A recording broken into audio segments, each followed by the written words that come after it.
Muy buenas tardes. Seguimos con la lectura del capítulo 9 del Evangelio según San Mateo para nuestra oración. El pasaje de hoy dice así: le presentaron a Jesús un mudo que estaba endemoniado. El demonio fue expulsado y el mudo comenzó a hablar. La multitud admirada comentaba: jamás se vio nada igual en Israel. Pero los fariseos decían: él expulsa a los demonios por obra del príncipe de los demonios. Jesús recorría todas las ciudades y los pueblos, enseñando en las sinagogas, proclamando la buena noticia del reino y sanando todas las enfermedades y dolencias. Al ver a la multitud, tuvo compasión porque estaban fatigados y abatidos como ovejas que no tienen pastor. Entonces dijo a sus discípulos: la cosecha es abundante, pero los trabajadores son pocos. Rueguen al dueño de los sembrados que envíe trabajadores para la cosecha. Palabra del Señor. Una vez más, como tantas veces, la curación que hace Jesús provoca la admiración del pueblo, comentando: jamás se vio nada igual en Israel, y la crítica de las autoridades, en este caso de los fariseos, y en este caso absurda.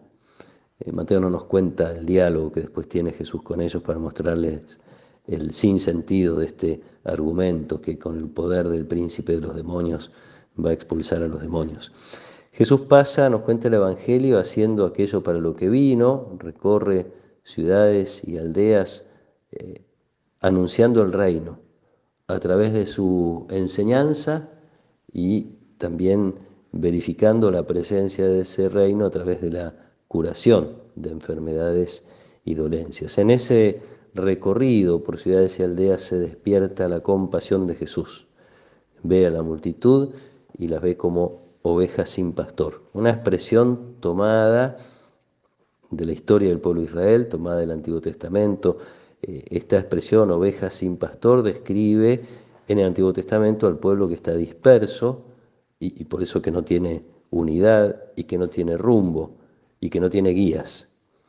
En una crítica a veces más evidente que otras, a veces más velada que otras, en una crítica a las autoridades, tanto religiosas como políticas, que eran las encargadas de generar la unidad y de conducir. Pero también usa otra expresión Jesús, tomada también de la historia del pueblo de Israel y del Antiguo Testamento, que es esto de la cosecha. En el Antiguo Testamento la cosecha refiere a los tiempos finales, refiere al juicio de Dios. Podemos recordar aquella parábola de Jesús del trigo y la cizaña. Hay que esperar al final, hay que esperar al momento de la cosecha para separar. Entonces tiene que ver con la presencia del reino, esperada para el final de los tiempos, pero hecha ya realidad de alguna manera en Jesús. Ese reino que Él anuncia ya presente y que muestra que está ya presente con sus obras y con sus curaciones. Nos queda también para nosotros esta compasión.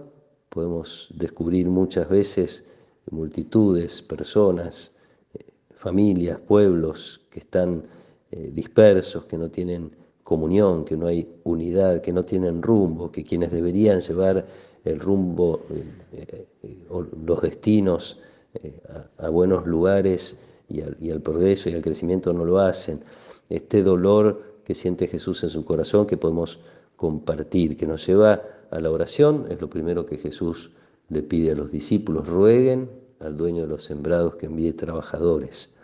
Esto tenemos que pedir en todos los órdenes de la vida, en lo religioso, en lo político, en lo social, que Dios envíe trabajadores, personas que estén dispuestas a convertirse de algún modo también en buenos pastores, capaces de guiar. Pedirle a Dios, rezar con mucha insistencia y también pedir para cada uno de nosotros y para todos que haya una respuesta favorable, porque Dios puede llamar y enviar, pero no siempre ese llamado es escuchado o respondido convenientemente. Vamos a seguir viendo a Jesús en estos días, en particular en esta tarea de formar a los discípulos. En los siguientes días, prácticamente durante una semana, se nos describe la elección de los 12 y las consignas, las indicaciones, las sugerencias que les da Jesús para esta tarea que está haciendo Él y que es la que tienen que hacer los discípulos y que es la que tenemos que hacer los discípulos de todos los tiempos, la que tiene que hacer la Iglesia.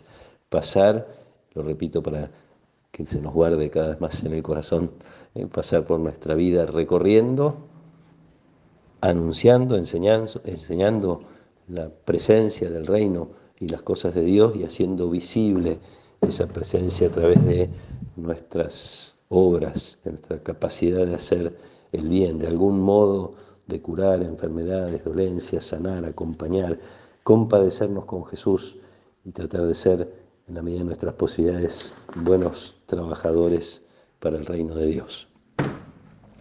Que nos acompañe la protección y la bendición de Dios Todopoderoso, del Padre y del Hijo y del Espíritu Santo. Amén.